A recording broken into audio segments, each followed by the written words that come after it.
ഈ റിനോവേഷൻ്റെ പോസിബിലിറ്റി എത്ര എത്ര ഉണ്ട്? അതായത് നമുക്ക് എൻറ്റയർ സ്ട്രക്ചർ പൊളിക്കേണ്ടി വരുമോ?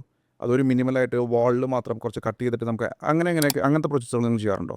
ശരിക്കും നമുക്ക് റിനോവേഷൻസ് പോസിബിൾ തന്നെയാണ്. നമുക്ക് ചെയ്യാൻ പറ്റുന്ന കാര്യങ്ങൾ തന്നെ. കാരണം ചിലപ്പോൾ ഇപ്പോൾ ഉള്ള നമ്മുടെ ആവശ്യങ്ങളാവില്ല. ചിലപ്പോൾ ഒരു 10 വർഷമോ 15 വർഷമോ കഴിഞ്ഞിട്ടുണ്ടാവും. കാരണം നമ്മുടെ ഫാമിലി മെമ്പേഴ്സ് ചിലപ്പോൾ കൂടാം. പിന്നെ ഇപ്പോൾ ഉള്ള ചെറിയ കുട്ടികൾ ചിലപ്പോൾ വലുതായി അവർക്ക് ചിലപ്പോൾ സെപ്പറേറ്റഡ് ആയിട്ട് ആവശ്യങ്ങൾ വരും. അപ്പോൾ റിനോവേഷൻ മേ ബി നമ്മുടെ സിവിലിൻ്റെ കാര്യത്തിൽ നമുക്ക് സ്ട്രക്ചറിൽ വരുന്ന കാര്യങ്ങൾ തന്നെയാണ്. പക്ഷേ നമുക്കതൊരു വലിയ രീതിയിൽ എഫക്റ്റ് ചെയ്യില്ല.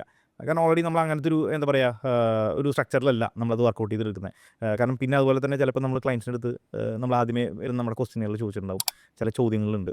അപ്പോൾ ചിലപ്പോൾ ചില ക്ലയൻറ്റുകൾ ഓപ്പണായിട്ട് പറയും ചെയ്യും, ഇപ്പോൾ എനിക്ക് മുകളിലേക്ക് അധികം ടച്ച് ചെയ്യേണ്ട, കാരണം മക്കൾ വലുതാകുമ്പോൾ അവരുടെ ഇഷ്ടത്തിന് ചെയ്യാം. കാരണം ഇപ്പോൾ ചെയ്ത് കഴിഞ്ഞാൽ ചിലപ്പോൾ അവരുടെ ഇഷ്ടത്തിന് വീണ്ടും അത് ചിലപ്പോൾ റിനോവേറ്റ് ചെയ്യേണ്ട ആവശ്യം വരില്ലേ. അപ്പോൾ അങ്ങനെ ഒരു പോസിബിലിറ്റീസ് ഉണ്ടെന്നുണ്ടെങ്കിൽ അത് ആദ്യമേ ചിലപ്പോൾ ചില കസ്റ്റമേഴ്സ് നമ്മുടെ അടുത്ത് പറയും. അപ്പോൾ അതിനനുസരിച്ചുള്ള രീതിയിലുള്ള ഡിസൈൻ പാറ്റേണോ അല്ലെങ്കിൽ അതിനനുസരിച്ചുള്ള ഒരു സ്ട്രക്ചർ ആയിരിക്കും നമ്മൾ ചിലപ്പോൾ ഡിസൈനിൽ നമ്മൾ ഉൾപ്പെടുത്തുക. നമുക്ക് മെയിൻ സ്ട്രക്ചർ അത് തന്നെ യൂസ് ചെയ്യാം. എന്നാൽ നമുക്ക് കുറച്ചുകൂടെ മോടി പിടിപ്പിക്കുന്ന രീതിയിലുള്ള കാര്യങ്ങളൊക്കെ ഫ്യൂച്ചറിലായാലും നമുക്ക് ചെയ്യാൻ പറ്റുന്നതാണ്.